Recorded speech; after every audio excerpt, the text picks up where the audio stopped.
bit of a PA system, so we're going to have to just observe the usual civility and decorum that Salt Spring is famous for. Or we could be nice.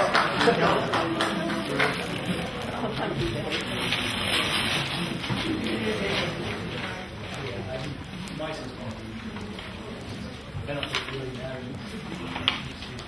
We'll see once I get the good evening, everyone. Welcome. This is I'm going to stand up just sitting here. This is a public hearing on proposed bylaw number 404 of the Salt Spring Island Local Trust Committee.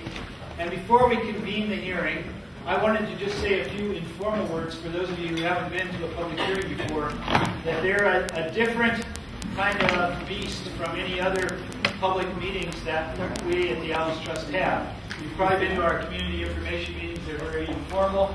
And you've been to our business meetings, and they are pretty formal, although we try to be as inclusive as possible. But a public hearing is a tool of the Local Government Act that's very strictly laid out in the legislation, and we have to conduct it in a very formal and certain way. And what it really consists of is one opportunity for everyone in this room, and for the three of us as your members of your local trust committee, to all hear the same thing at the same time. That's why they call it a public hearing. And the key ingredients of this are that whether you choose to address this matter in writing or verbally, your input weighs the same. Some of you aren't comfortable, some of us aren't comfortable speaking in public. Some of us are, some of us prefer to write. I want to assure you that no matter which way you decide to address us, or both, your comments are weighed equally. So it's up to you how you choose to do that. And you're welcome to write something down on the back of an envelope and hand it in. As long as you do it before the end of the hearing, you're fine. And it will become part of the record of this hearing, regardless of what form you submit it in. So once we get started in this, we have to be very, very formal and very precise. And there's a set of steps that we have to go through. And I would just beg your forbearance. The other thing I would like to suggest is that if everyone who wants to speak for the first time can do so before we go into the second round, that would really be helpful. And that your arguments aren't enhanced by repetition. We get it. We've heard the arguments lots. And what we need to do is get succinct and definitive arguments from you. And particularly, if you have new ideas or new information that you want to bring to the table, that would be really helpful. But we don't really need to hear the same thing over and over again, although that's your right to do so, but I'm just saying it doesn't necessarily enhance your argument to do that. So those are kind of the basic ideas of a public hearing. I've got a formal thing that I'll read out here in a minute, but I thought before we got formal, while we're still in the kind of community mode, does everybody understand this? Has anybody got any questions about just the process of what we're doing while we're here tonight? Yes, Is there anything that says we should adjourn at a decent hour and reconvene? Yeah, that's a good question because, for instance, I have to be on the 9:40 ferry in order to get home tonight because I have to go to a trust council meeting tomorrow morning for my other hat. What the Local Government Act says is that if we run out of time, that we can adjourn the hearing to another time and place, but we have to say tonight when that time and place is. Okay, so we have to do that tonight. The other thing is, all three of us need not be here for the hearing to continue. So I could leave, or two of us can leave. This is one case in which the rule of the quorum doesn't apply. All we need to do is those who have to leave delegate their ability to participate to the other members of the council, and they can then do it. I know that seems perverse, but in fact that's what the Local Government Act stipulates. So if it gets to be 9:30 and I have to go, we will have as a community a decision to make, which I'll articulate through the chair, of whether we want to continue to another time or whether my colleagues would be comfortable with continuing the hearing with less than a full slate of trustees. So that's kind of where we're at. And it's 7:35, so I won't talk anymore. Does anyone else have process questions? Yes? Would you mind introducing yourself? Sure, I'll do that. I always do that at the beginning. I just hadn't gotten there yet. This is our recording secretary, Mary Hughes. Our senior member of the professional staff on Salt Spring Island, John Galt, is the regional planning manager for the Islands Trust. And your local trustees are Kimberly Lineker, Eric Booth, and my name is David Essig. I'm the chair of the Islands Trust, and in that capacity I sit as the chair of the Salt Spring Island Local Trust Committee, and I'm a voting member of this committee. After this public hearing is concluded, the local trust committee may, without further notice, make whatever decision it deems proper with respect to the bylaw that's the subject of this hearing. And for your information, this proposed bylaw is on the proposed agenda for the next meeting of this local trust committee. So what I need now is for John Gold, as a member of the staff, to go through the notice of this public hearing and of this bylaw, and then we have a couple more formal steps to carry through, and then we will hear from you. John. So public notice of this hearing was published in the Directional on 2 consecutive occasions in accordance with the requirements of the Local Government Act, and notices were provided to all property owners within 100 meters of the Ganges Marina property. North Salt Spring Water Works District did not respond. The RCMP responded by saying that their interests were unaffected by the bylaw. Salt Spring Fire and Rescue commented that approval is not recommended due to reasons outlined, and primarily that they have concerns over this property and such, that the proposal before us does not give enough information for detailed comment. Salt Spring Harbor Authority responded with comments that approval is not recommended, and they listed 4 reasons. Firstly, that zero setback has provided Salt Spring Island Harbor Authority considerable difficulty between Grace Point Square and their parking area. Secondly, pump-out facilities must be included in development plans. Federal regulations require vessel holding tanks to be pumped out, yet no private owner provides these services. 3, harbor congestion is of considerable risk. Ganges Marina has built facilities with no consideration for maneuvering and handling of vessel traffic. Further expansion is not recommended without further constraints. And 4, fish and wildlife habitat impacted: salmon, herring, anchovies, sardines, herons, kingfisher, eagles, and harbor seals. Salt Spring Parks and Recreation Commission, they commented to say that approval is not recommended due to reasons outlined, and those again are 4 reasons. Firstly, that the proposed development is contrary to the provisions of the OCP relating to shoreline development in Ganges Harbor. Secondly, that there is no justification for adding fill of the harbor foreshore with destruction of related habitat. 3, that no long-term management plan for the harbor is yet in place. And 4, that Park has previously advised Island Trust that there is no interest in accepting lots 1 and 2 as park reserve, as the land cannot be used as viable parkland. Transport Canada responded by saying that their interests were unaffected by the bylaw. Vancouver Island Health Authority responded by saying that their interests were unaffected by the bylaw. The Ministry of Sustainable Resource Management did not comment. School District number 64 did not comment. We have just today received a response from the Hulkamanian First Nations Treaty Group, and they are recommending that approval not be granted for reasons outlined in their response, that their Aboriginal interests are affected, and determination subject to further consultation and discussions and accommodation requirements. Ganges Sewer Committee responded by saying that approval is recommended subject to conditions. And those are that the owner shall fund any upgrade to sewer service connections or extensions. The connection to sewer is mandatory, must comply with all Ganges Sewers bylaws. Any building sewer shall be installed in accordance with the BC Plumbing Code and approved by the building inspector prior to connection. Each property has to have only 1 service connection. To service any water lease, a statutory right-of-way must first be granted to the CRD's favor from the CRD sewer to the foreshore portion of the water lease. And finally, the Ministry of Tourism, Sport, and the Arts Archaeology Branch commented that approval is recommended subject to conditions outlined. The proposed development conflicts with portions of archaeological site DFRU-9, protected by the Heritage Conservation Act, prior to land altering activities, including demolition. The proponent is directed to engage a professional consulting archaeologist to determine steps in managing development-related impacts to the site. And reminding the applicant it is unlawful to disturb a protected archaeological site without securing the heritage code. Any questions from my colleagues? Actually, I have one. Yeah, sure. How did we miss the archaeological site? Since 1998, we've been working on this property, and I'm surprised that we haven't been brought to our attention, because this is the first time I'm hearing this. Any response? Well, the bylaw circulated to them, and this is their response. I can't answer as to why we didn't see that on any maps. Eric, any questions?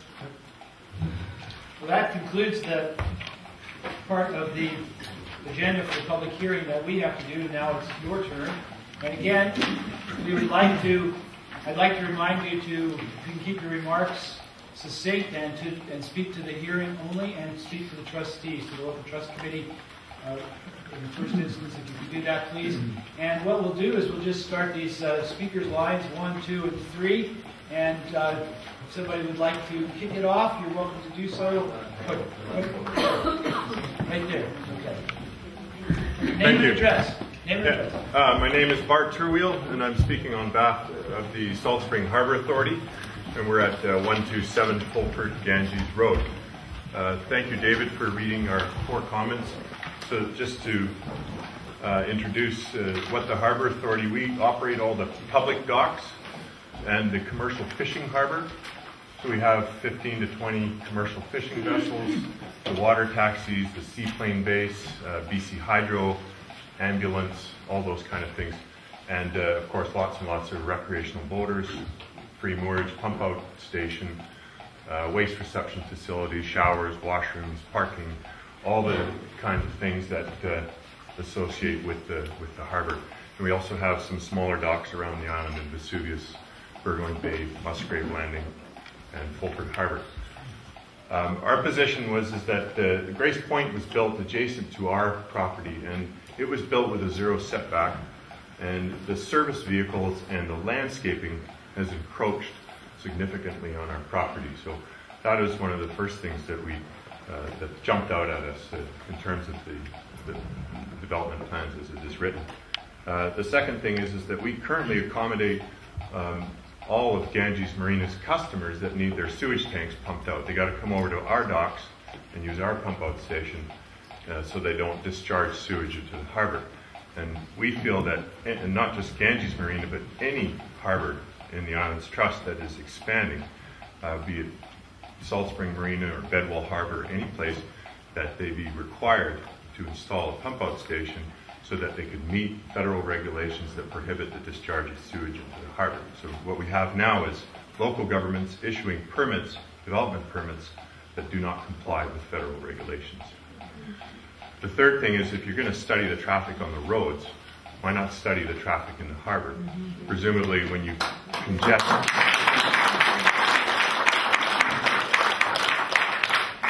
filling in the harbor will cause some more congestion simply by that. And our numbers next door to the Ganges Marina are increasing every year, as well as aircraft traffic. On a long weekend, we see sometimes 40 to 50 aircraft movements per day on the harbor, and it's increasingly becoming a significant risk where we need to all get together and figure out how we're going to manage the increased traffic. And the fourth thing was the species that we see in our day-to-day life on the harbor, which includes some of the things David listed off. And a lot of people don't know that anchovies and sardines come into Ganges Harbor, and there's kingfisher and there's a blue heron, or a couple of them that live on our docks. And some of the habitat that these species depend on will be removed, and we'd like to see that habitat be replaced or not removed in some way. Can't just take it away and tell those guys to go elsewhere. And I guess the fifth thing is that we would like to support any initiative to come up with a long-term comprehensive harbor management plan, and we would like to work with all the stakeholders of the harbor so that we can all come up with a long-term vision for the harbor. And that's all our comments, I believe. Thank you.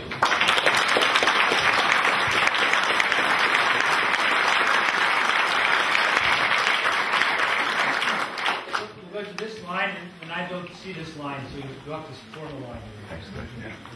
Most of my comments are contained. Name and address, please. Only 173 Howell Lane. Most of my comments are contained in my letter. However, I'm quite concerned, since Parks and Recreation doesn't want those two lots, what will happen to them? And this line, is there somebody on this side who wants to speak? Yes, sir. Yes, my name is John Morgan. I am been on the sidelines these meetings, waiting for an opportunity to introduce myself as an interested party in lots 1 and 2. I am pleased to hear that the Parks Board is not interested in it. I've looked at the appraisal, and it's my intent to offer 1.5 times the appraisal for the property to the owner, should this initiative fail. There were so many comments that it's worthless land, and that, of course, benefits me. For some of it, I've naturally built a home and intend to build 2 homes. One that I would sell, and the other I would keep. My wife and I love Ganges. Unfortunately for the area, we're not that interested in having a boardwalk so people can peek into our living room windows. We're make this offer all cash and no conditions. Closing within 10 days. That's all I got to say. Thank you. And we'll go back to this line. Okay, over here. My name's Aaron Sigurd-Gerson. I work for Gulf Island, my address is 231 Kings Lane.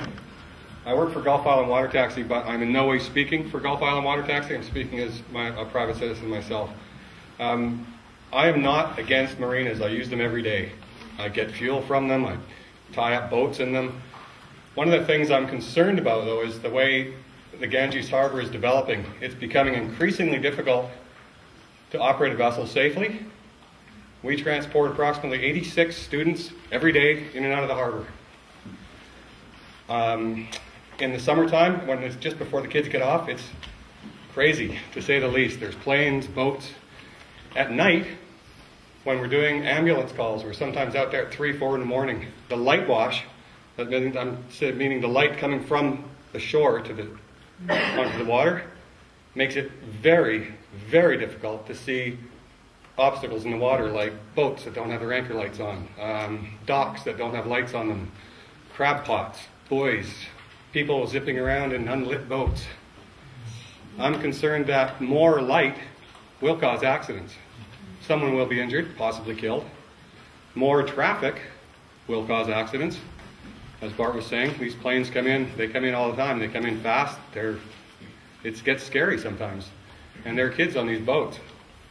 And it's, for me, it's frightening to think that we're just going at this full tilt and not thinking about what's going to happen 10 years when someone else wants to build another marina in the end. Why couldn't they? And then there's more boats, and then there's more boats. That's all I have to say. Thanks. Thank you.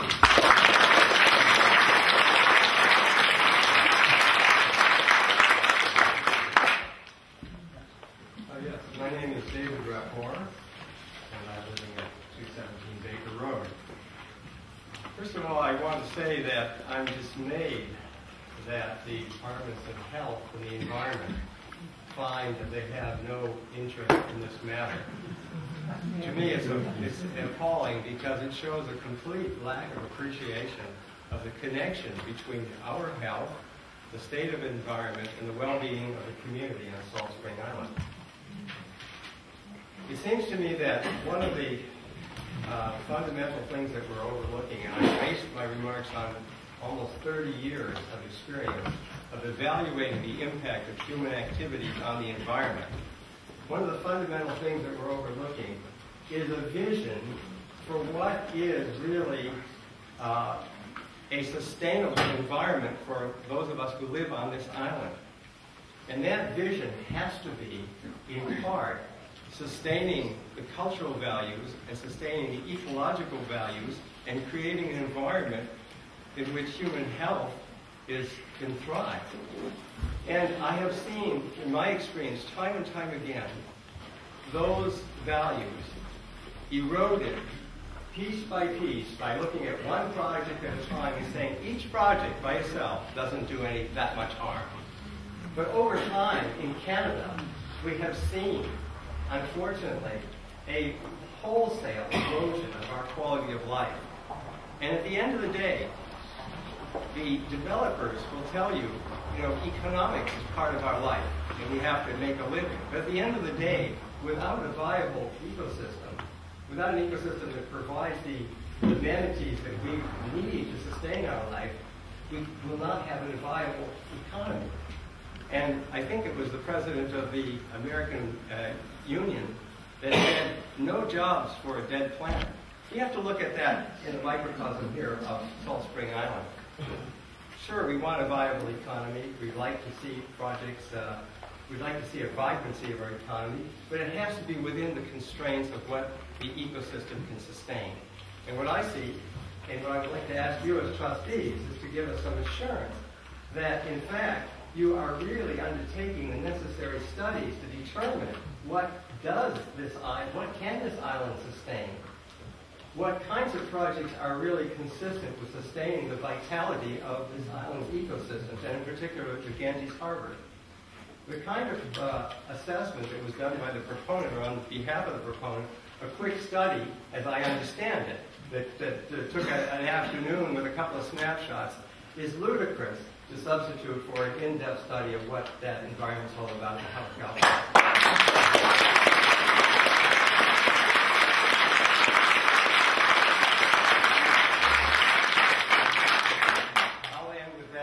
Other people an opportunity to speak, and here's a written submission. Thank you. Kimberly? I'm having a really tough time hearing all of the comments over the clapping, and I know you want to clap because you hear things that you like, but we're going to be here for 3, possibly 4 hours, and I'm going to be tone deaf by the time we finish, and I'd rather hear what people have to say rather than how much you like it by the applause meter. Okay, so if you could save your clapping, that would really be helpful for me, because this is an important decision and I would rather hear what you have to say than all of the clapping that goes with it. So please try and keep it to a minimum.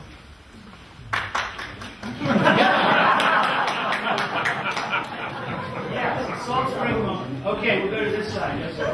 Wait a minute now. Were you in the line?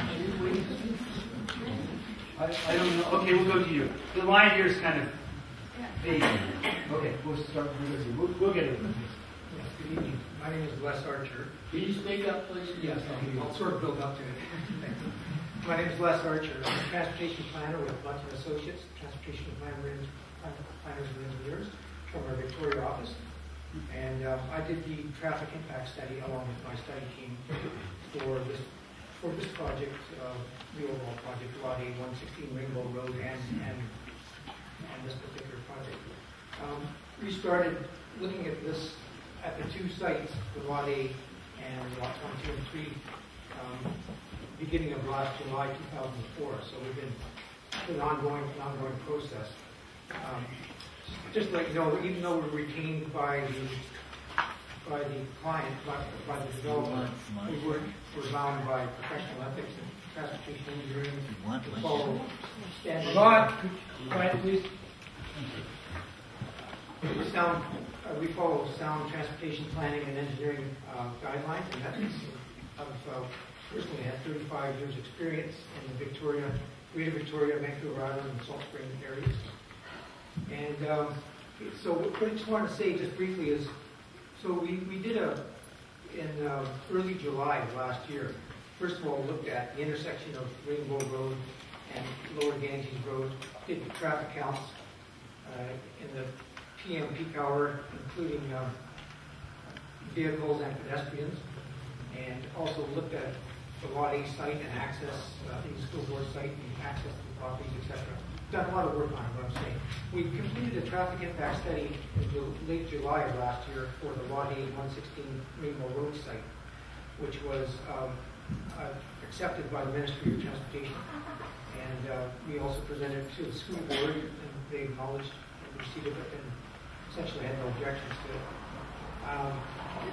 What I just wanted to quickly say is regarding this is regarding land-related traffic, all modes, pedestrians, bicycles, vehicles. What we noticed is, okay, at the intersection of Rainbow Road and Lower Ganges Road, it has high traffic volumes, and it's sustained throughout the afternoon period of an average weekday and worse on Saturdays. We actually count from 3 o'clock till 5 o'clock, all the turning movements and all the pedestrians. In the peak hour, in 1 hour period, you get over 500 vehicles, 550 vehicles in each direction on Lower Ganges Road, combined with about 100 vehicles turning right and last turning left out of Rainbow Road. It's a one-lane road. Anyway, we identify lots of what we do when we do a traffic study. We go in and study it in detail to identify any weaknesses, any safety concerns, any capacity concerns, and we did identify numerous concerns along Lower Ganges Road in that area and at the intersection. And then our goal is to come up with mitigation measures that will improve the situation in conjunction with the development of the site and usually paid for mostly by the developer. So that's a positive to make the situation safer. And we identified separating left and right turn lanes on widening turning lanes on Rainbow Road at the intersection. We did a preliminary assessment of the lots 1, 2, and 3 development, and determined that we came up with a conceptual preliminary design of 2 through lanes on Lower Ganges Road with a center turn lane with some medians. We had meetings with the Ministry of Transportation and Highways, and they were in agreement in principle with our ideas, although they can't comment until they receive an actual rezoning application. So I just want to say that this development gives an opportunity to improve the safety and the capacity of just make the whole situation, and I know for Salt Spring it's more for safety, and we want to improve that. And it gives a real opportunity with improved sidewalks, improved pedestrian crossing areas. We identified about 300 pedestrians crossing Lower Ganges Road, about 280 on the crosswalk, 210 on the crosswalk, and about 80 on the other side, not in the crosswalk, in the peak hour. It's a very, very busy situation, and a lot of people think it's a small town, but it doesn't have traffic problems. And we look at it from this point of view of safety. Thank you. We'll go over to this side. One of you gentlemen standing here by the crucifixes. Excuse me. My name is Joan McConnell. I live in 131 Leslie Drive on the waterfront of Ganges Harbour. I have already made a submission on why I object. Could you speak up? Yes, why I object to bylaw 404, but as the chairman said, if you've got a different angle, well, I have. So if you will hear me. I would like to recall 2 events which happened in the late 19th century. In Niagara Falls, the local dignitaries looked across the river to the American side and watched with some alarm as industrial development buildings began to line the escarpment. They had a vision that on the Canadian side, the land should be dedicated to public parkland for all citizens to enjoy. They pursued their dream, and today we can all hike, bicycle, or drive along the Niagara Parkway from Niagara Falls to Niagara-on-the-Lake with unimpeded views. And we will be joined by many Americans who crossed the Rainbow Bridge to share the legacy of these far-sighted Canadians. In Vancouver, another local government also had a vision. The city was young then. They were its first council, but with the long term in mind, they were able to preserve a downtown peninsula for the enjoyment of the public. It was to become Stanley Park. Over a century later, we, the people, benefit from the wonderful heritage bequeathed to us by these gentlemen of vision. Ganges is not, of course, as large as Niagara Falls or Vancouver, although over a century ago they were not so large either. But we are blessed with a picturesque harbour, and if we break it, we cannot fix it again. It is under stress. The wildlife seems to have diminished over the last decade.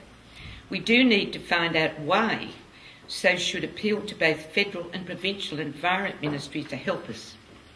Dear trustees, You have a grave decision to make on behalf of your constituents and the generations to come. If you join your concerned residents who wish to restore the health of our harbour, you will bequeath a lasting legacy for future generations. You will be fondly remembered. If you start down the slippery slope of development around the foreshore, Ganges may resemble the American side of the Niagara Escarpment. Only there will be no rainbow bridge to take us to paradise on the other side. That's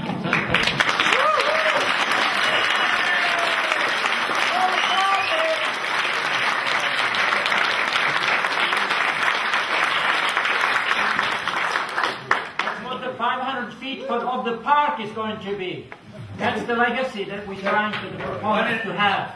We understand that you're impassioned about this, but you've got to hang on to it until it's your turn. Yes. Louisa Mahaffey, MA at 217 Baker Road. I am concerned about issues of governance related to the matter tonight. And it's interesting to me that the previous speaker mentioned the issue of vision, because the first question that I wanted to ask was precisely where is the vision of the Island Trust vis-a-vis not only Ganges Harbor, but all of Salt Spring Island, of which Ganges Harbor is in many ways the heart. And how are you going to really take the views of your constituency, the people who gave you the islands in trust, or this island in trust specifically, in making your decisions about bylaw 404. I'm new to the island, but from the first few meetings that I have attended, I have had the impression almost as if you're sitting there as judges and arbiters of what is going to happen on the island, rather than listening to us and translating the will of your constituency into the decisions that you make. I have heard several times at least some of the trustees say things such as, we've already heard it all, do you have anything new to say? Well, maybe you're not hearing anything new, because these are the concerns of the people, and they're repeating them over and over again. Not everybody may be as articulate, not everybody may be able to express a professional opinion, but certainly the people feel strongly about the place they live in, and if they say the same things over and over again, maybe that's because those are their concerns. And so what are you going to do to take those concerns on board and make them part of an overall vision of what is going to happen to Salt Spring Island and Ganges Harbor in years to come? Thank you.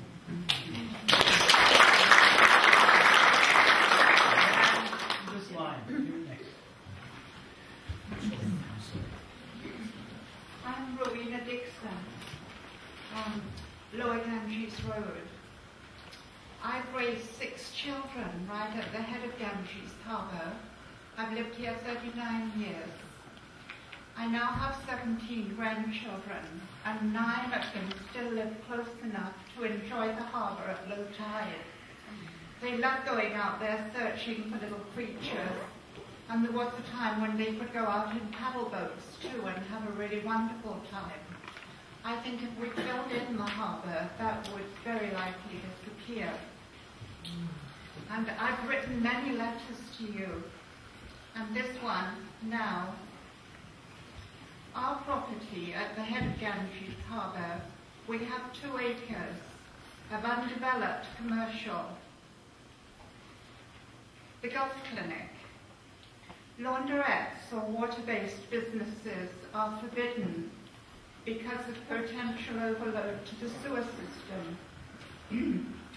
It makes no sense that we would fill into the harbour to create more commercial, providing an oversupply, and then consider rezoning to allow multiple uses requiring mega amounts of water.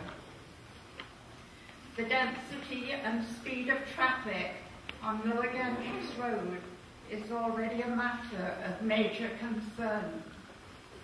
That's all I have.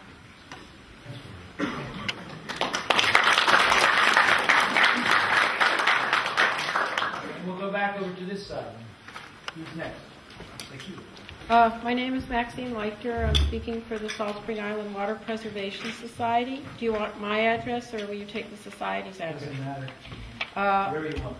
Post Office Box 555, Salt Spring Island, DK 2W3.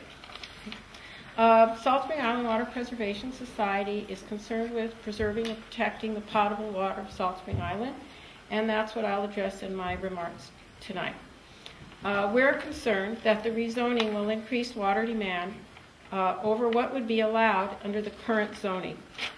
And many people don't realize what a really large portion of the island is served by North Salt Spring Water Works, which is the district that will serve this development. They serve the entire town of Ganges, some residential areas south of Ganges, the commercial area north of Ganges, where we are now, and a large part of the northern part of the island. So all these areas would be affected if there was a shortage of water in that district. Now, there are two parts of our community plan that address this issue, which we believe the rezoning is in violation of. One is, it says, where land is located within North Salt Spring Water Works District, any rezoning proposals that will result in a net increase to water demand must take into account the severe restraints on the district's water supply. And then it refers to another policy, and part of that policy says, the committee, meaning the local trust committee, will not make zoning changes within a community water system if the change would mean water could not be supplied to vacant or underdeveloped properties already zoned for further development. So what we're saying is, don't increase the demand for potable water until we know we have enough water for future development of existing zoning.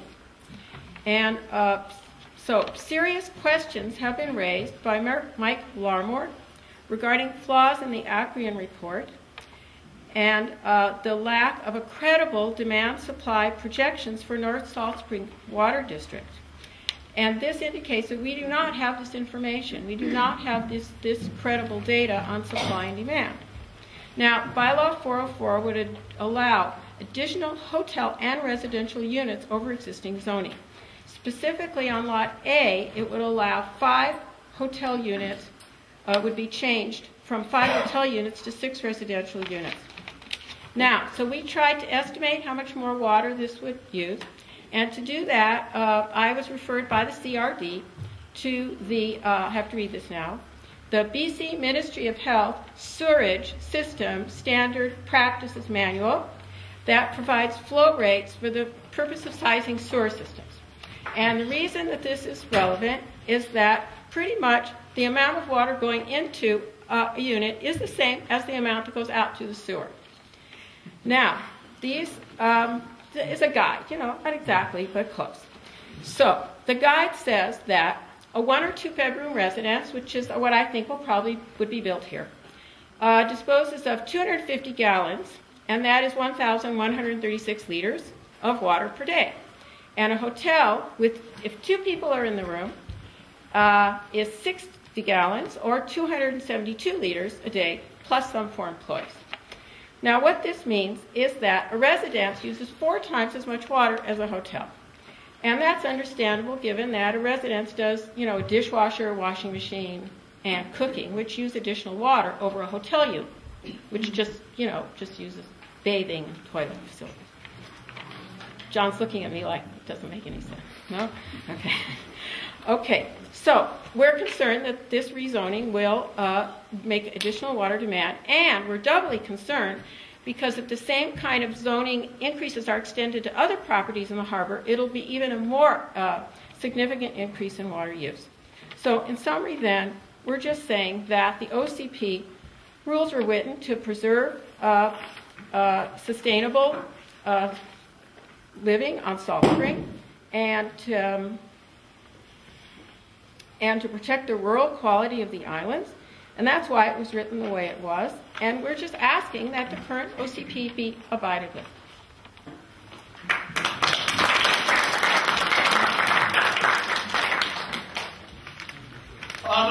David Whittlesey. You have to talk to us, not to them. Here's the resolution. Anyway, my name's David Whittlesey. I live at 8 Grace Point. Okay, first of all, there's something else I want to talk about that no one has mentioned. David, you're talking to us, not to the audience. Okay. You're convincing us of your argument, not to the audience. Anyway, I don't really think that the trust has been aware, but the house prices have been rising, the rents have been rising, and we have lost a whole element of our population. And no one has mentioned this. This is the departure of the young married, the low income, the hippies, the artists. A lot of them have left. And there's been no recognition of this. And that as the housing developments continue, the prices continue to rise, the taxes begin to rise, and people are being forced out of their homes. An example of that is that they now have to run a second ferry from Vesuvius to, from Compton to Vesuvius in the morning, because so many more people are actually working out, living off the island, because they can't afford to live here. Now, this is the first point. The second point is, I don't think that people have any idea of how much development there's actually been. Okay, there's something called the road. That's 25 lots, 16 strata titles, 119 acres development. What about the water? Channel Ridge, they're putting in 118 residential units now. Their plan includes 6 single-family houses, 6 bare land stratas, 64 duplex, 18 triplex, and 12 fourplex. Bullock Lake has got 123 resort units on 71 buildings. Where on earth is all this water going to come from? Okay? Now the next point is that they say, one, we need more mall space. Well, in the 71 square meters of commercial space in Channel Ridge. So that, how much more do we need? Well, maybe that means we'll have 2 McDonald's instead of 1. Second of all, okay, that's the point number there. Then the next point is that the next point is restaurants. They say, oh, we're going to put up a restaurant. Okay, there are now 3 restaurants for sale. I had them all listed here and I forgot. Anyway, in East, the pizza place and the and Moby's, etc. Okay, so this is why we need more restaurants. Next, also the other injuries to the environment, the fish farm, the traffic problem, which he just stated about that. We're going to have, I wonder where they're going to put all the new cars for all these buildings that are going up. Then we have the problem with the plastic. We have a problem with, and then all this, how is this going to affect the water? Therefore, it seems to me what we need is less development, not more. Thank you.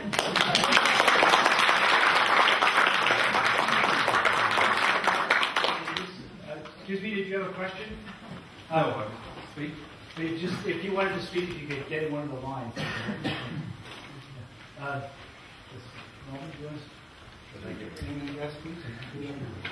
My name is Robin Callum. My address is 2188 North End Road.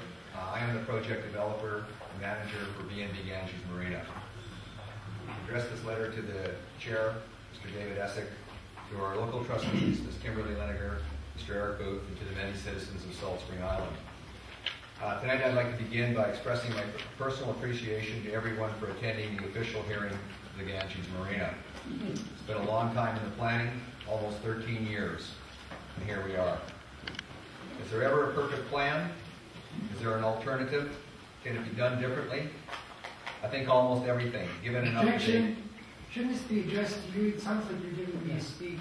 Good point, Lance. You're supposed to talk to us. I'm sorry. Let me speak to the board. We've heard it. I apologize.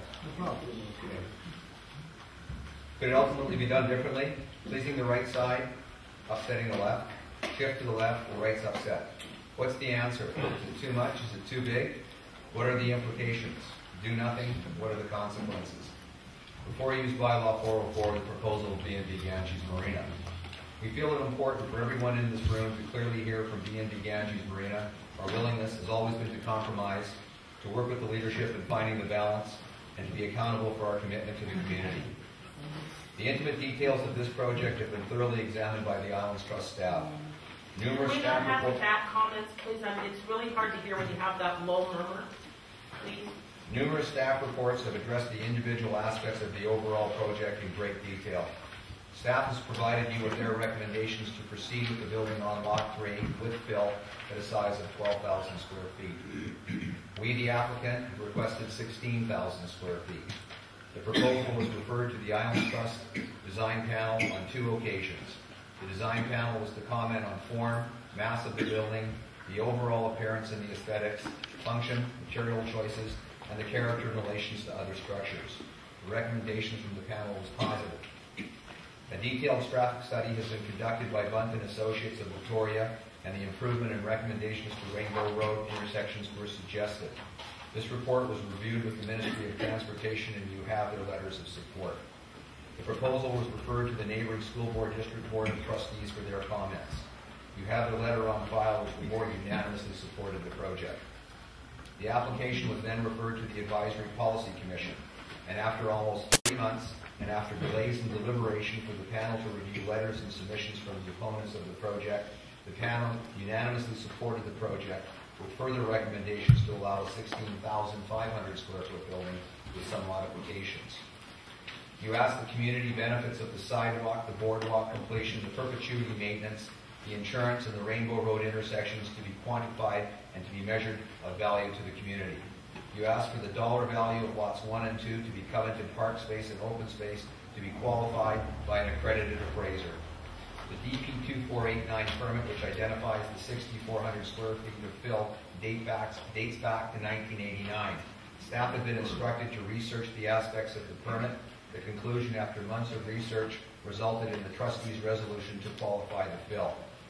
You heard from numerous speakers talk in local trust committee meetings about how they feel this project possibly is in conflict with the OCP.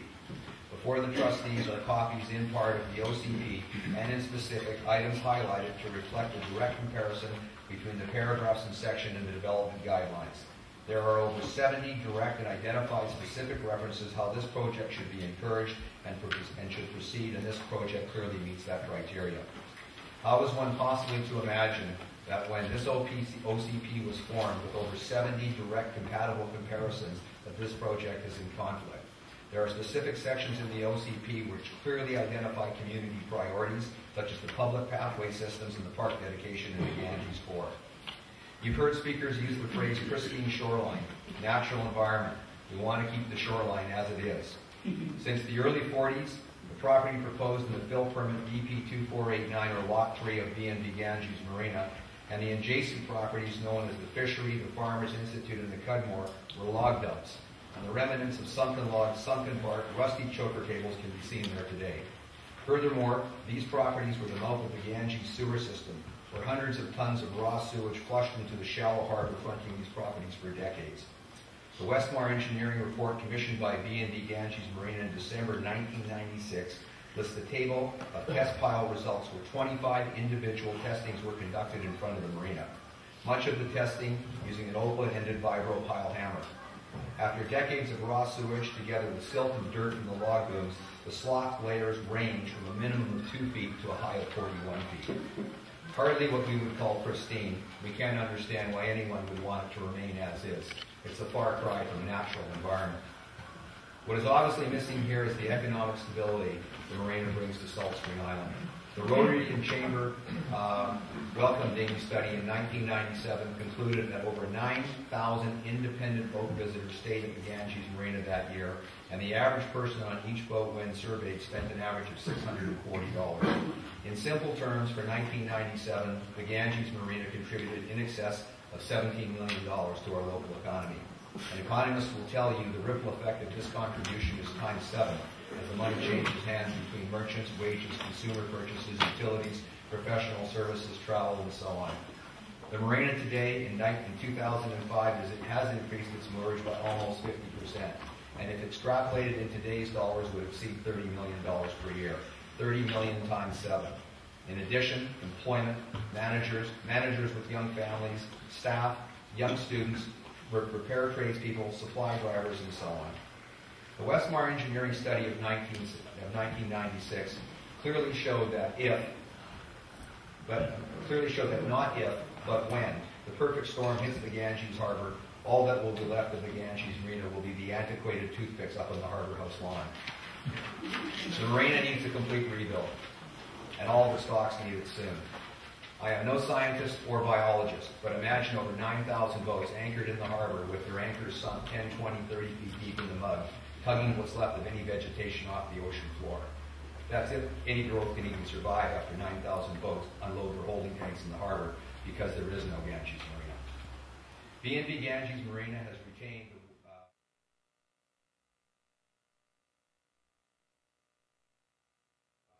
worldwide environmental company, Golder and Associates, to assist the environmental and ecological assessment of the marina foreshore. I just want to briefly tell you about the person that's undertaking this project, who will speak a little bit later here. But Mr. Nickel holds a Master of Science degree from the Simon Fraser University. He's a professional biologist and is registered with the Colleges of Applied Biology. Mr. Nichols was a biologist with Fisheries and Oceans Canada, where he worked with their habitat management group for 12 years. Among his many accomplishments there, he was the principal, curator, developer, and instructor of training course for fisheries and officers inspectors to train them in the enforcement of habitat provision for the Fisheries Act. He's been involved in over 50 cases involving environmental enforcement. He has been involved in the environmental impact assessment before the existence of the Canadian Environmental Assessment Act. In 2001, he joined EDS Environment Consultants, where he became the managing director and oversaw a successful merger with Golder and Associates. He has worked in South Africa, studying mercury spill in the Andes, in China, undertaking environmental impact studies on tourism, development, and strategic environmental assessments of government policy. He was a project manager of a countrywide study in the Middle East, where he qualified habitat changes arising from the 1990 Gulf War. We have brought Mr. Nickel into our project early, even before we have rezoning. We did this because we want the environmental management considerations to be part of our project from the start and to continue through the lasting of this project. I am again neither a scientist nor a registered biologist, but I do believe the team of expert scientists, marine biologists, and oceanographic engineers who Golder will assign to this project, the habitat protection and enhancement will be clearly identified for the Islands Trust as a conditional of final development approval and as a condition of DFO approval, and a scientific critical path plan to ensure the marina foreshore will be better protected, foster new habitat and growth. In addition, guidelines set down to protect the remaining tidal flats against any further foreshore development. And after our construction, the enhancements shall remain continuously fertile. B&B Ganges Marina would like the trustees to hear that it has always been our willingness to compromise. It is our willingness to work on the balance. We must be respectful of the Department of Fisheries and Ocean Services, DFO. For this project ultimately to be constructed, we will require the approval from the DFO. All fill negotiations, building size compromise will be nothing without DFO approval. And without expert scientific evidence of habitat protection, this application is going nowhere at DFO. Furthermore, our consultants, Golder and Associates, have clearly indicated to us to be prepared to compromise our size and designs to meet the DFO requirements. And before DFO even gets going, they require rezoning. Accountability, B&B Ganges Marina will be held accountable for the decisions of DFO. Leadership, Tonight, bylaw 404 is before the community and the trustees. The trustees are our leadership. We'll hear from several speakers. What B&B Ganges Marina asks from our trustees is to evaluate the information and the evidence in the transparent form and return on September 22nd with their decision. Bylaw 404 is not cast in stone. The trustees can at any time, given their unfettered discretion, accept the bylaw, reduce any aspect of the bylaw, or simply decide to proceed no further. Accountability, compromise, balance, and leadership. We believe and have believed for almost 13 years this is a good project for the community. We've worked hard with many people, and many people deserve much credit. We ask the trustees to return to us an approved version of Bylaw 404. Keep this project alive. Give us something to build upon. Perhaps a little compromise, a little balance that isn't for the right and isn't for the left, but is the best interest of the whole community. Thank you. Thank you. My name is Ron Hawkins. I live on Quarry Drive. I'm opposed to this proposal for the following reasons. Negotiating amenities. The trust has negotiated amenities from the developer. We've heard about this here now. Construction of public sidewalks, for example. The trust's role is not to negotiate amenities, but to review proposals and either approve or disapprove them. Entering into a bargaining relationship infers sympathy or expectation in support of proposals. Example, if you add X to your proposal, it makes it more acceptable. This is not your role, nor one that serves your purpose objectively, in my opinion. 2, traffic flow. I really appreciated the opportunity to hear from the previous speaker here, the consultant to the proponent, who is a traffic engineer. You notice how cleverly he addressed the current situation, but did not address the future.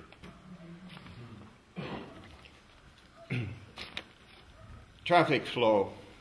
This location borders the most congested intersection on the island, Lower Ganges and Rainbow Roads.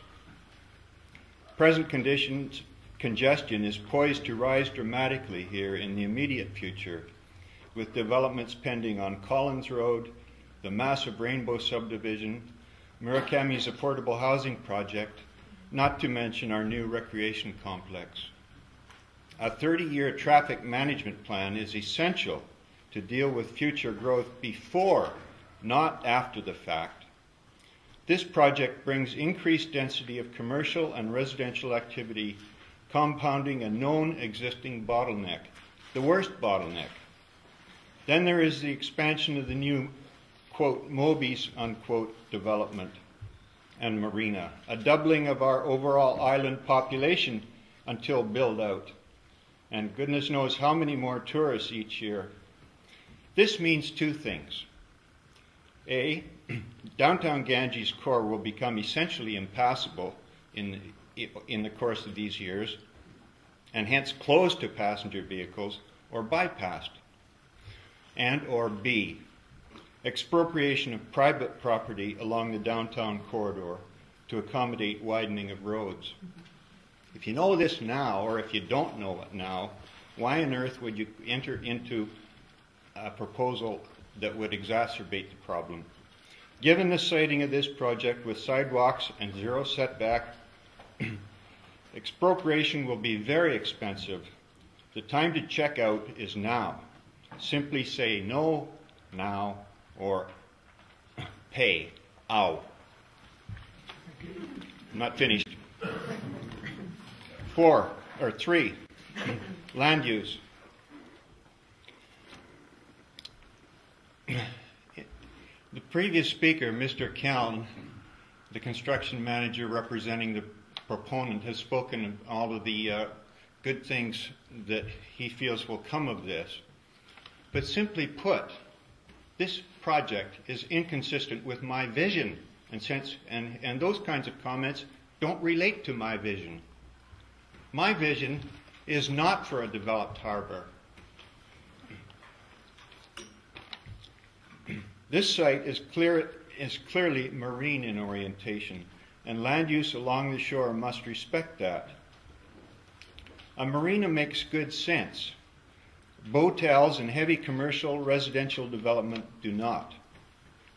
Common sense screams this message. Do you not see it? Decline this proposal. Its nature and scale are unacceptable. It will not even serve the interests of local business. The Chamber of Commerce, incidentally, has refrained from making a position on this proposal. Community interests, by and large, will be compromised and complicated by it. And for what? For the desire of a single party to profit. How many of us really enjoy going into Ganges in the summertime? I suggest not many of us. The town is being developed for tourists.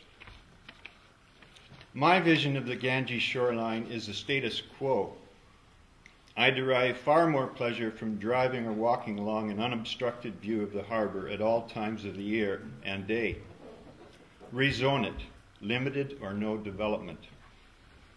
Coloring such a beautiful panorama with man-made shapes of various size, function, and intensity is regressive and very short-sighted. Quality of life is diminished by such actions, problems increased, and always at the expense of the common good for the benefit of the individual now. 4, my final point, water. This point has been raised before. Over a year ago, Mike Larmer, former manager of the North Salt Spring Waterworks District, provided the trustees with a very significant critique of your study, a long-term water supply and demand projection for Salt Spring, commonly known as the Ackman Report. It raises questions of serious deficiency. To my knowledge, the Trust has never responded to these concerns, which I find astonishing. This study, commissioned by the Islands Trust, was funded by the provincial government because the subject is critical to our future. By your own failure to engage in a meaningful dialogue, the conclusions of the report are questionable. You owe it to the provincial government at least, if not to us, to ensure the report and its assumptions are accurate and conservative. The long-term availability of water is just too fundamental. Since concerns have not been resolved or even addressed, proposals like this one cannot be confidently considered. In addition, this proposal compounds the question as it asks for additional densities unanticipated in the study, the Aquient study. Common sense and precaution give this proposal a firm no until the question of water is resolved. Thank you very much.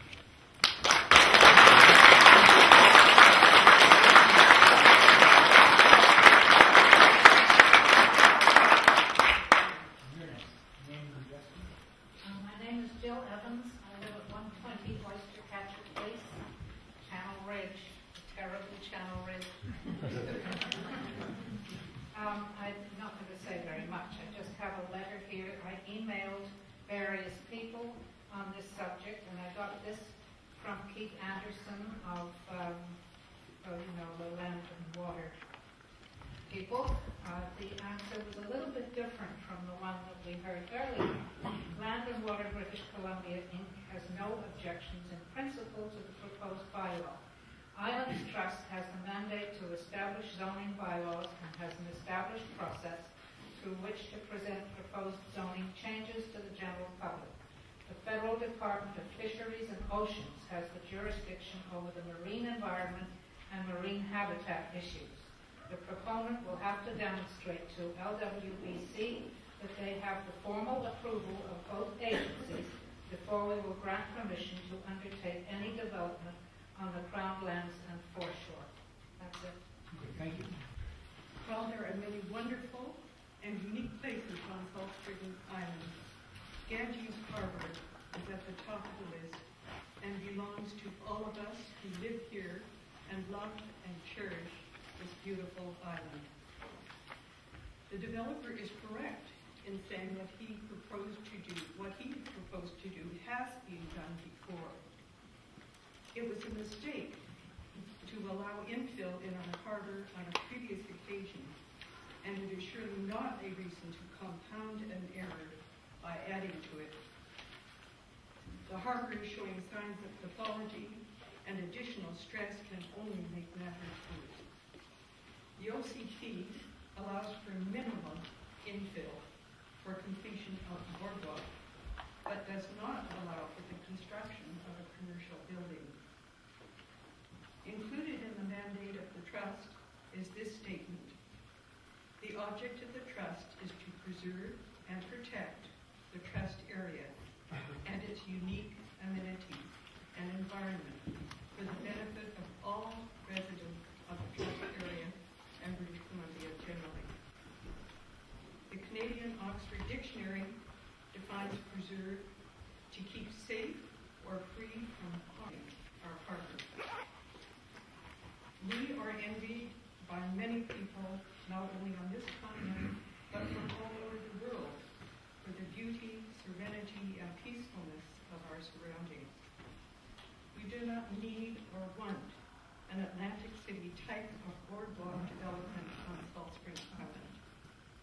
To permit a development which would eliminate our use of the harbor to a meaningful extent is inappropriate. I fully respect the time, effort, and consideration the members of the trust have taken and will continue to do in listening to our serious concerns. However, it's always preferable to err on the side of caution. And in rebuttal to some extent to the developer when he spoke, the reason for establishing the Islands Trust was because a number of individuals were able to persuade the provincial government that we had here a particularly unique and precious group of islands, which should be protected from the which would surely otherwise ensue. This proposed development is a perfect example of what the Islands Trust was established to prevent. Thank you very much.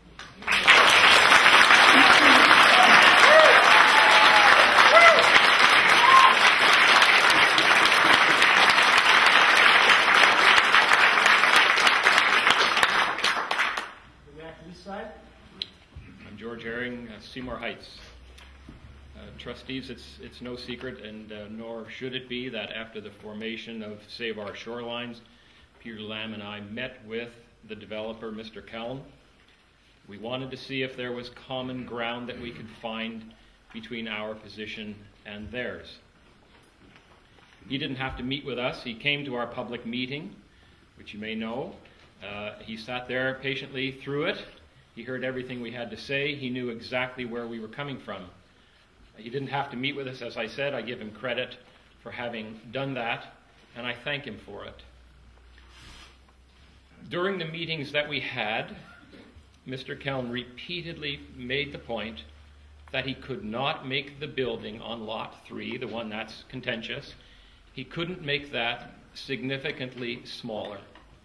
The point of that was, well, it wouldn't be economically viable if it were smaller, and as a result, in his opinion, which I have to accept, I'm no builder, that's what he says, that there was no real way to make the fill in the harbor any smaller.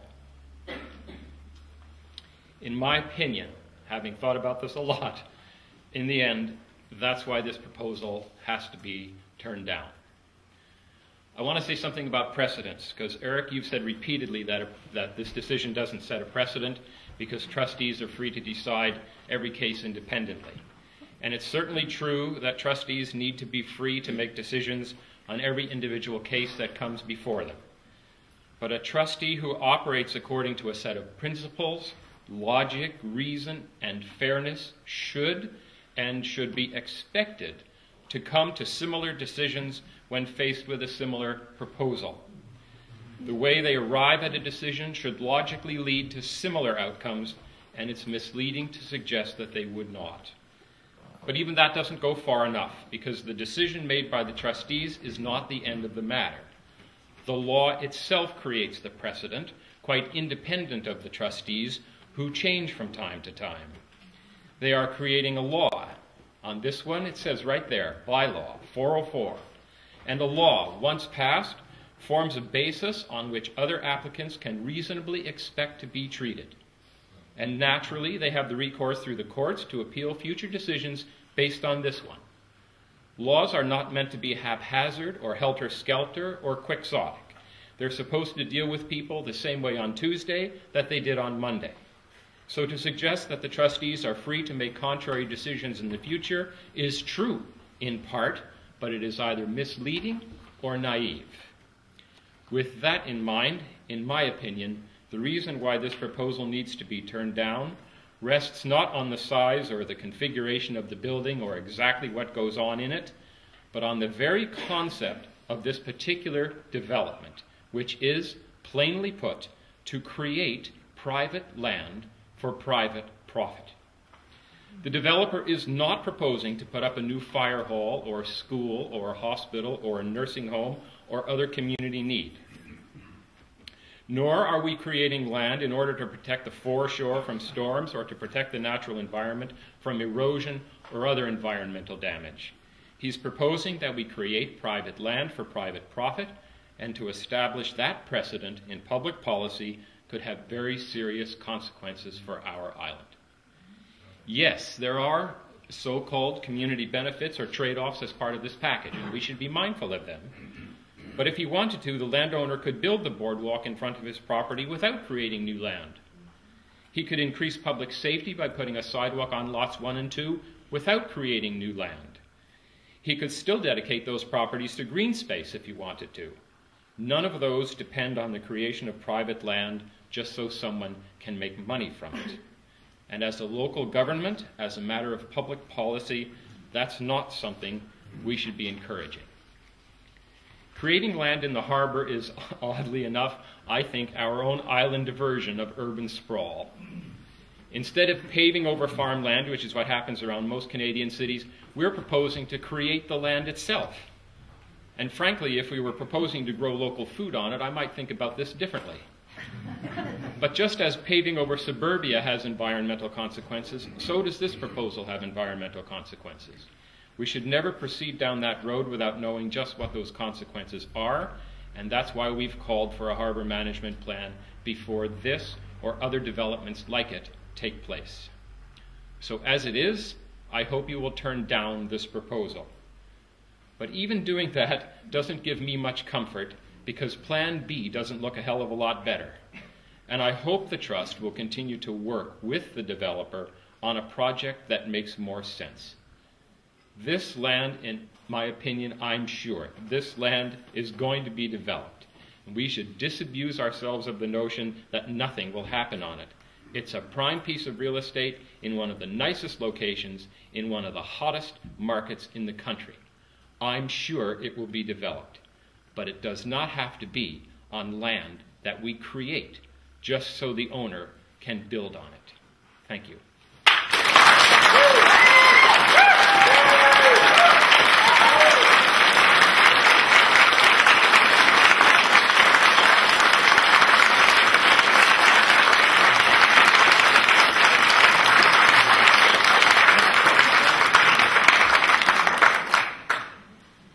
Kimberly's asked that if any of you are working from notes and you'd like to submit them to us, we'd be happy to see them.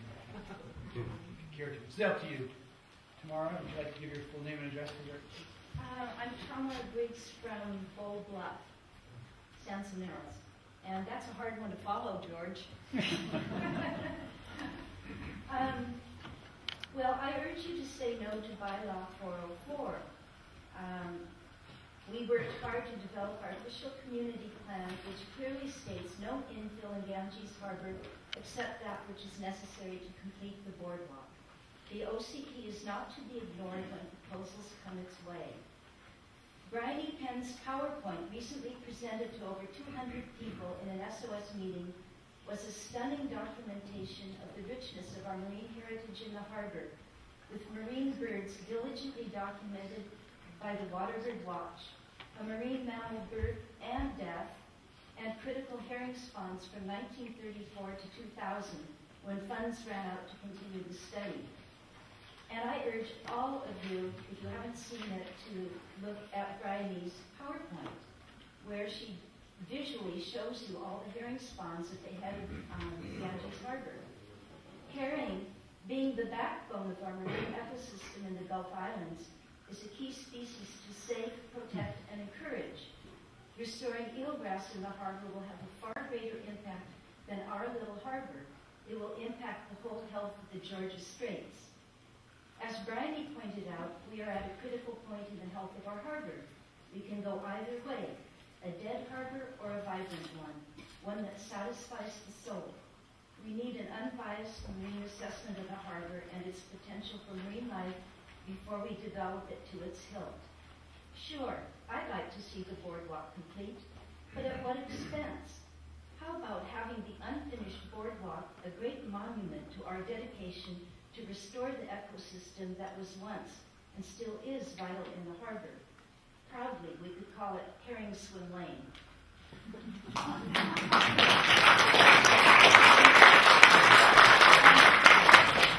more thing is, Bryony wanted to be here very badly, but she couldn't. And it's a long letter, and I just wonder if I could just read the last two paragraphs of her to you out loud. She talks about the herring and the keystone species, the ecosystem, the integrity of the harbor.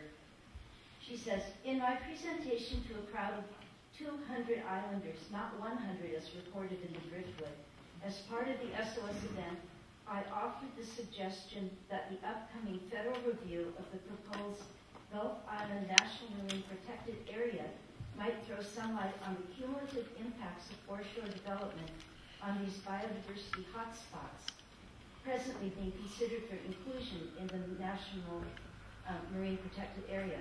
This might be a fabulous opportunity for the Trust to partner with the national agencies and prepare a plan that will guarantee the future health of this harbor.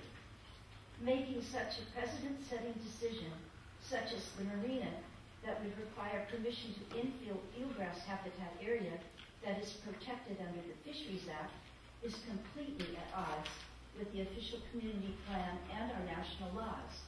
Mitigation is no answer either. And she closed a presentation of her PowerPoint with key quotes coming from some of the top federal and provincial government scientists on Ganges Harbor. And anyway, that's that. Any answers? Thanks. And we'll get to you, sir. My name is Dwight Jones. I'm at 127 Lange Road. If we can pick up the argument from where Tamara left off with Bryony Penn, in the Driftwood last week, she made a comment that it's the job of government to look at the cumulative impact of its decisions. Now, I'm here representing voters. I know this doesn't have much to do with voting, this meeting, but I feel that nobody's speaking up to voters. We're losing a very the critical marina for voting on this island, the largest marina. And I think it's important to consider the cumulative aspects of losing this marina. I think we've seen the Fulford airstrip taken out of the mix in the last couple of years, which is a bit of a shame because it offered the opportunity for quieter land lanes with larger passenger loads, 16 or 30 people, a couple a day, instead of 40 or 50 weekend or a day here, whatever the ridiculous road is now in Ganges Harbor for loud boat planes. It's kind of ironic that we're being assailed by what you could almost characterize as brown shirt politics versus the local governments.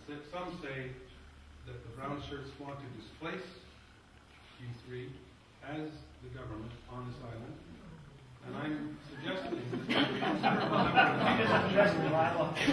Yes. I think you're getting beyond. You just, hold on, I'll take care of this. You just find the marks of the bylaw. I'm just objecting to the return constituency. Thank you all for that. Anyway, so having chased air transportation back into Ganges Harbor, we're now going to save it. Okay, how are we going to do this? We're going to close Ganges Marina. Well, what's the cumulative impact of that? Nobody's talking about it. Hold on, folks, let him finish. Please don't react, just let him have his say. Well, I'll react to it. I talked to one of the principals of the development. By the way, the owner is not a developer, he's a marina operator. There is a difference. I know people like to use the word developer. He operates 2 marinas. Anyway, if you take Ganges Marina out, and I found out from these people that it's not approved, it's really not my issue or yours, the properties will be sold individually. The community will lose the open space, they will lose the boardwalk, they will lose the traffic control, they will lose the living of many families on the island.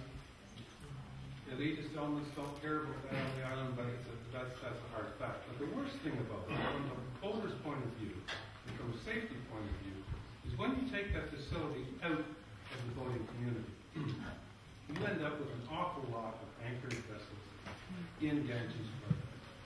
You're going to see sailboat masts all the way out to the sailing club. You're going to have float planes using the fairway as is their right, and as they must now. So the safety considerations are overwhelming. If you are government representatives and you're going to allow the abnegation of a second transportation facility on the island, what's next? Are we going to cut off the ferry routes, go back to 1845, or are we going to have responsible government? Mr. Barbieri, the owner of this marina, is attempting to upgrade his facility.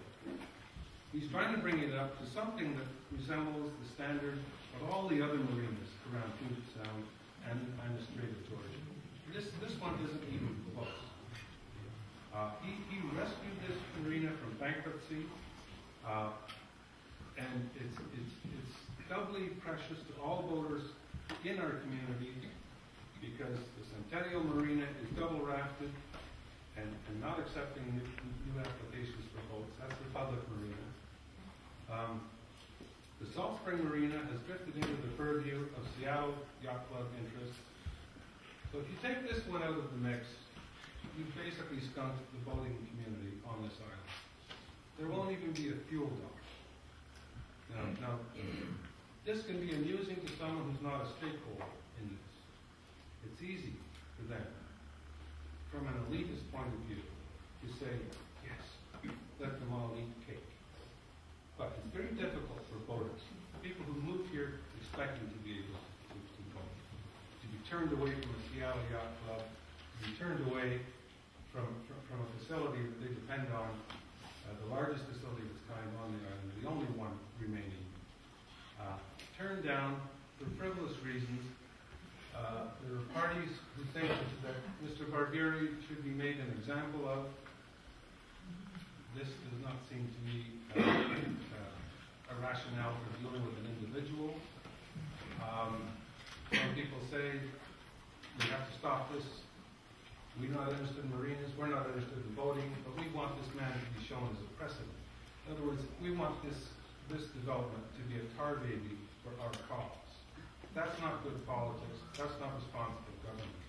That's what I'm objecting to here.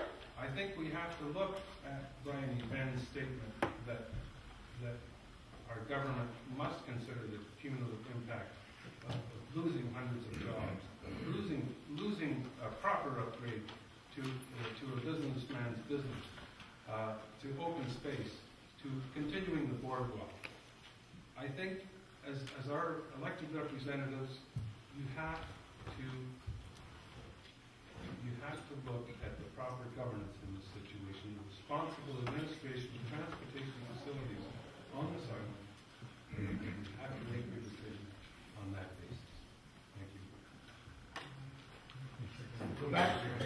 this side. My name is Mort Ranson. I live at 193 King Road. I'm a voter, as I guess everybody in this room is. I have a general comment to make, but before I do, I would like to say with all due respect that I don't agree with asking the people in the room not to applaud. I think...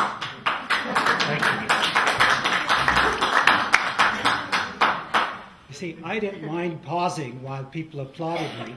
I'm sure that other speakers don't mind it as well. And there are so many people here, and it would take a long time if every one of us could speak. So the way usually most of us show that what our opinions are is by applauding somebody else to tell you, hey, we agree with that too, and you should know that.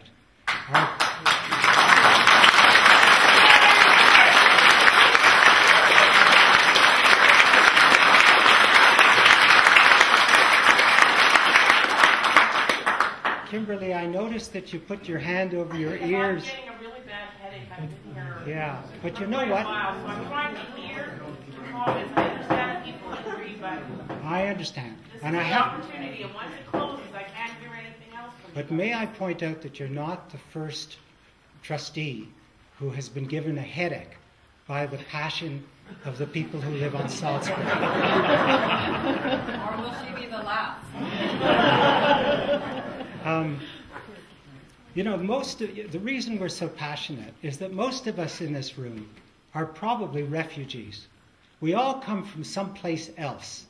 And the reason we left that other place is because all of the things that are threatening Salt Spring have happened there already. They've become places that aren't as livable. And they've become places that aren't as livable because we listen to arguments about the tax base and about the economy of the area and all of the usual reasons and the fact that there's no way to stop development anywhere. And those places became unlivable. So we moved here, and we moved here because Salt Spring was what Salt Spring was, and to some extent still is, a very unusual and a very extraordinary place. And before I moved here and bought property here, I researched it. And one of the things I found out about was the Island Trust. And I thought it was an extraordinary thing that there actually was a mechanism here to preserve and protect the place from becoming like everywhere else. And I thought that was incredible. And in fact, I must confess that when I first moved here 15 years ago, I did not go to meetings. I don't like meetings. I thought I'd attended enough of them in my life. And I thought, we have the Island Trust. The Island Trust will try as hard as it can to withstand all those pressures that turn places into becoming places that are unlivable. And what disturbs me is that in spite of you, and in spite of the fact that I know very well that you are people who took your jobs in order to serve the community and make this a better place. The trustees that I've gotten to know are people that I like and admire. I cannot understand why the place is changing the way it's changing without receiving the benefit of your constant protection to somehow preserve and protect the particular kind of special place that Salt Spring is. I want to tell you, incidentally, that when I arrived here, I arrived at 7:30 punctually and found that a lot of people were leaving. And I couldn't figure out what was going on. I thought, well, I know I had the time right. It couldn't be over already. I know how impassioned Salt Springers are. What has happened? They were leaving because they couldn't fit in. That hallway was full of people who were trying desperately to hear. And there were people way out that door, there still are some, who are trying desperately to hear. We're all here because we want to continue to live on Salt Spring. And we want you to protect us from those things which will prevent us from being able to live here anymore. I want to say as well that I think that tourism is not a bad thing. There are a lot of people who are able to make a living on this island and stay here in spite of the increased costs because of tourism. And I want to speak for the tourists as well as the voters. The tourists are attracted to Salt Spring because of the particular kind of a special place that attracted the people who live here. And as the place changes, we may find that our encouragement for development will stop them from coming rather than encourage their coming. Like many people who live here, I have people who visit me from back home, from back east in the summertime. And they've been visiting me over the past 15 years. And lately I've noticed they say, what's happened to the place? Why has it changed? Where is that particular kind of culture that was so special here? A lot of that culture are people who can't afford the home that I live in, and they're leaving because the place is changing so much and because they can't afford to live here. I'm sorry, am I going on too long? No, I just was wondering if you could talk about the bylaw. I am talking about the bylaw. I am only talking about the particular bylaw. Okay.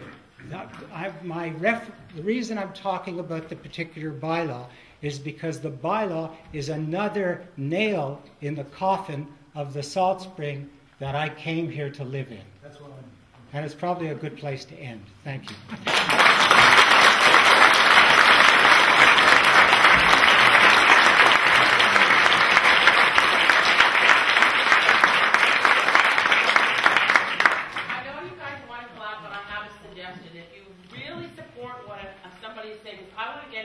Stay here tonight so you guys don't have anything else to say, but it's getting kind of hard on my head. So if you really agree what somebody has to say, stick your hand up. So when we look through the audience, we can see waves, do whatever. If you really agree, stick both hands up, please. I know you want to clap, but I'm getting to the point where it's hard for me to concentrate and to pick up the salient points of what you have to say, and I want to be able to do that, okay? So keep going. So you're next. My name is Willie Cook. I live at 147 Norton Road. I'd like to begin first by thanking the trustees for the opportunity to make this presentation. I think the people in the room all feel very strongly about this bylaw.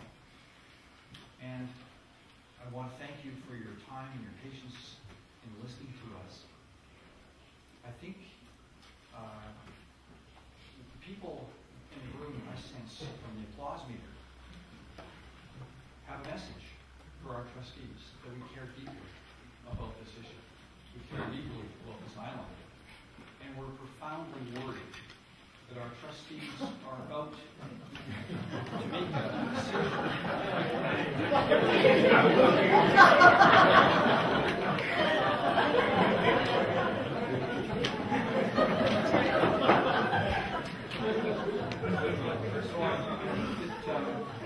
we owe you a debt of gratitude, and we appreciate you. And it's just before election time, my friends, and we appreciate you. I hope you appreciate us. And there's a message in the democracy tonight that the people here are not happy with this move. And I think that message should be getting through somewhat clearly. It's such a subtle point, but the developer, I think, even touched on it in a sense in his presentation when he was trying to suggest to you that he was ready to backpedal. If you heard in his presentation, he said, we're reasonable men. We'll compromise, but give us 404, and then we'll compromise. That was a bizarre comment. Give us everything we want, and then we'll compromise. Isn't it really the reverse that should be the case? Perhaps it suggests that if the island is up for sale, and our trustees are willing to take the public realm that we love and cherish so much and put a price tag on it of a sidewalk, maybe we'll do a little bit of a parking access onto our property, and that's called an amenity or an improvement. Are we going to sell this island so cheaply for the private gain of a developer who is going to take our public realm and turn it into private property? Surely our trustees are not going to stand for that. One more small comment. Some of us have also held elected office at different times in our lives. I served in the Alberta legislature. We used to have another kind of meter, like an applause meter. And the meter was, one letter from a constituent was worth 50 people. You better pay attention. A phone call was worth 100. You better pay attention. People coming to a public meeting. That was right off the scale. My friends, you have a profound responsibility, and for that we thank you for exercising this responsibility. Please, you are being asked by your fellow citizens to take this trust position seriously, and don't sell us out. Don't sell the public realm for private gain. Please. In November,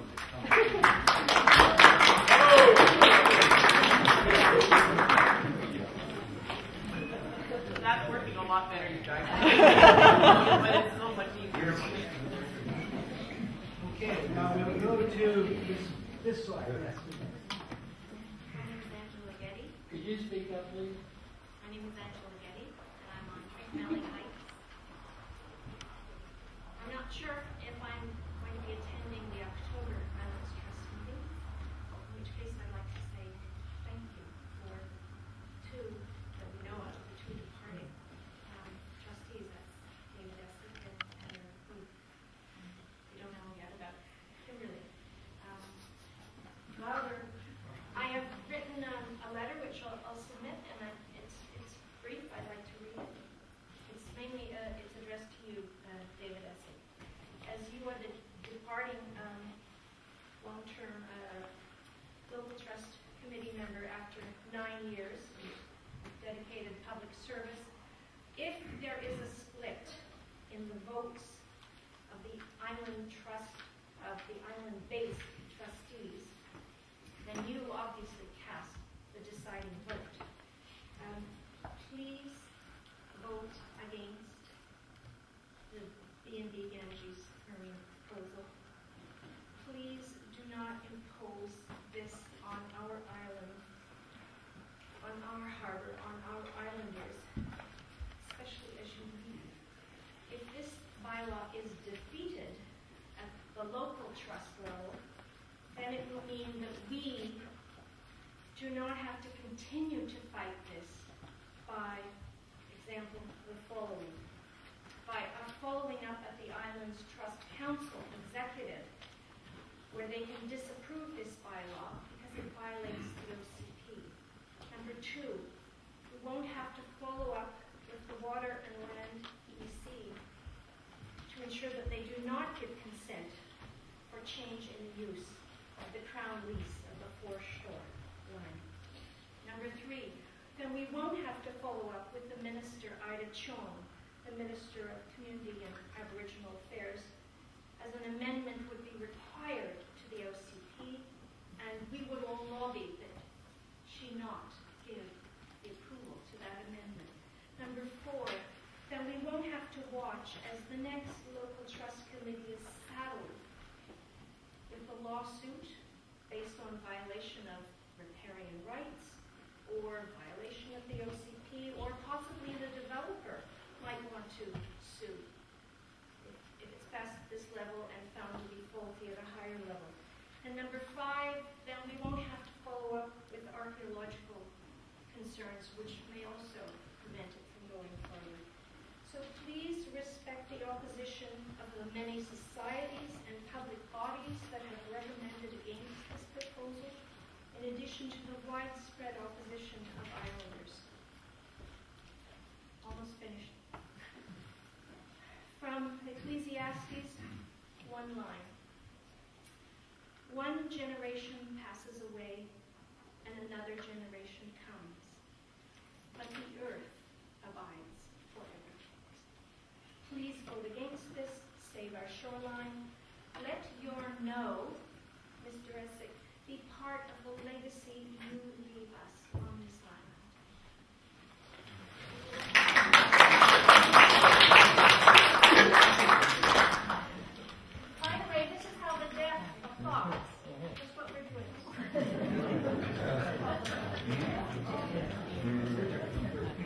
Sharon Bywater, 308 Malibu Drive.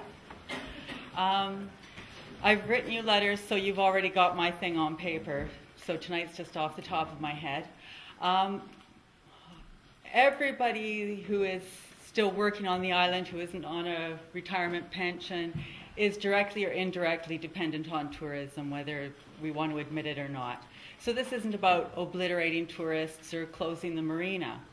This is about balance. This is about appropriate development.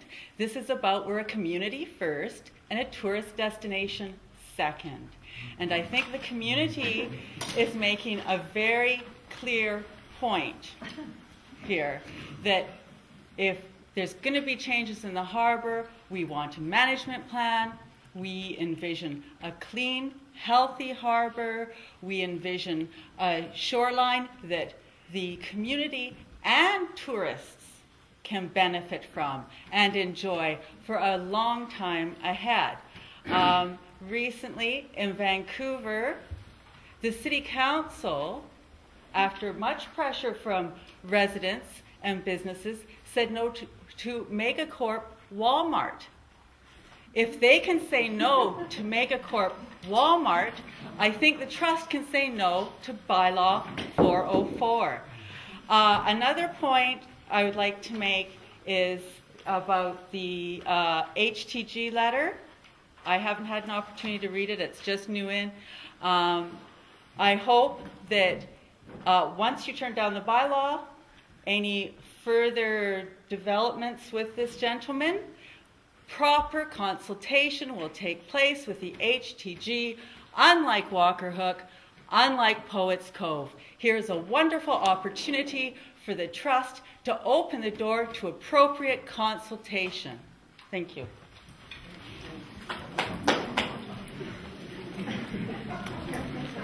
Before we get to the next speaker, two remarks I'd like to make. Actually, three. One, I spent the day with the whole Community Treaty Group last week. We're working on a protocol agreement to mutually protect all of the archaeological sites in the Young's Trust area. And it's just about there. You'll see it very good. Thanks. And the second thing is I have to go because of the logistics of getting to the Trust Council meeting tomorrow. So I'm going to ask Kimberly Vinegar to chair the public hearing for the rest of this meeting. I apologize for having to leave, but I can't be in two places at once. And before I go, I wanted to just respond to the remark that Mr. Cook made, that this is the evidence that we do take this job very seriously and that we are, in fact, listening to you. That's why we're having this public hearing tonight, the degree to which the harbor meant so much to so many of you. So I'm delighted that you're here tonight. Thank you very much for participating in democracy, and we'll see you all at the next meeting. Thank you.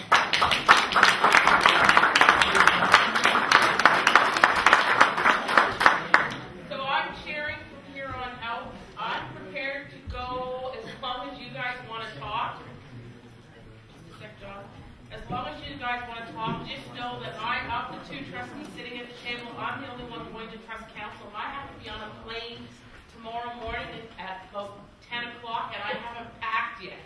So bearing that in mind, and the clock is up there, where are we? The next speaker. You're the next speaker. And then, John, you wanted a quick comment? I wanted to speak to the process that I raised the question, both of you at the recess and also earlier. And do we have a show of council on the question of adjourning to another date? We have about, I can count 54 people standing and about, I don't know, maybe 90. The only other time that we have available where we can guarantee that David Essek is available is pre the next local trust committee meeting, and I'm prepared to do that, but I think there's a lot of people who can't make her meetings during the day, and that's problematic for them because that would mean probably starting about 1 o'clock rather than 3 o'clock so that we can get our local trust committee meeting in. So why don't we go for a while longer this way, and if we still looks like there's a lot of people who want to talk and they haven't had their opportunity because we haven't even gotten to the second round of comments yet.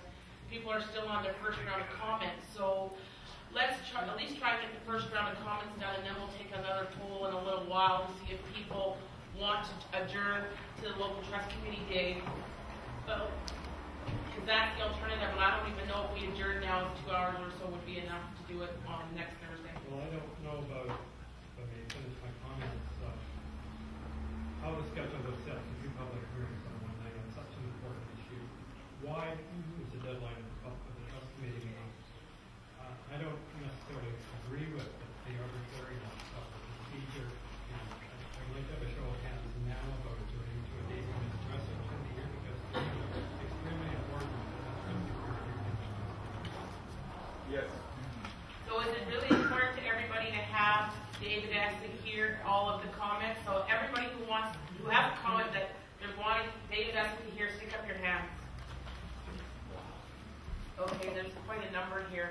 So are we talking about possibly adjourning to another date?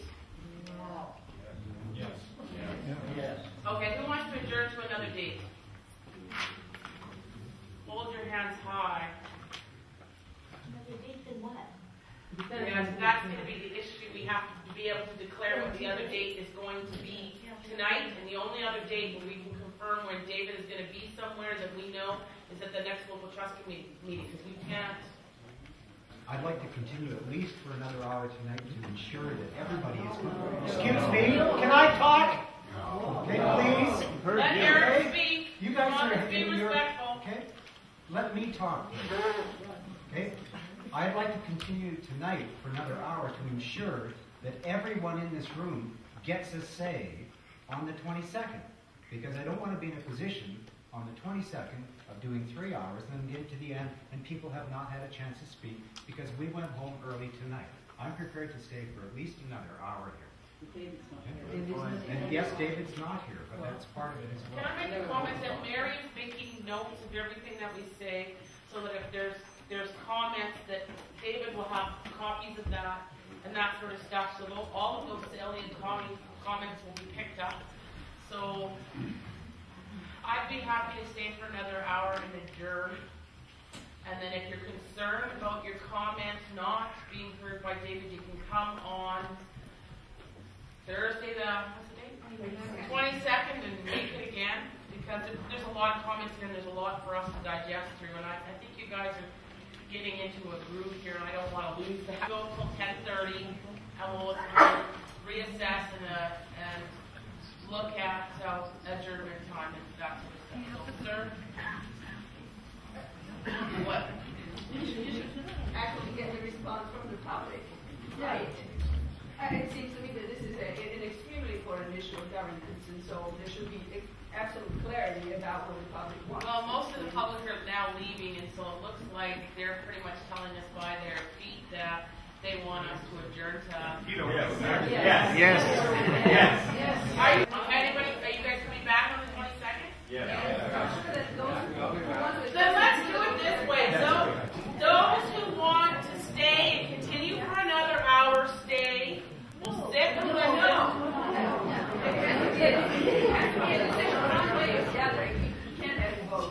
What kind of democracy is this? Excuse me.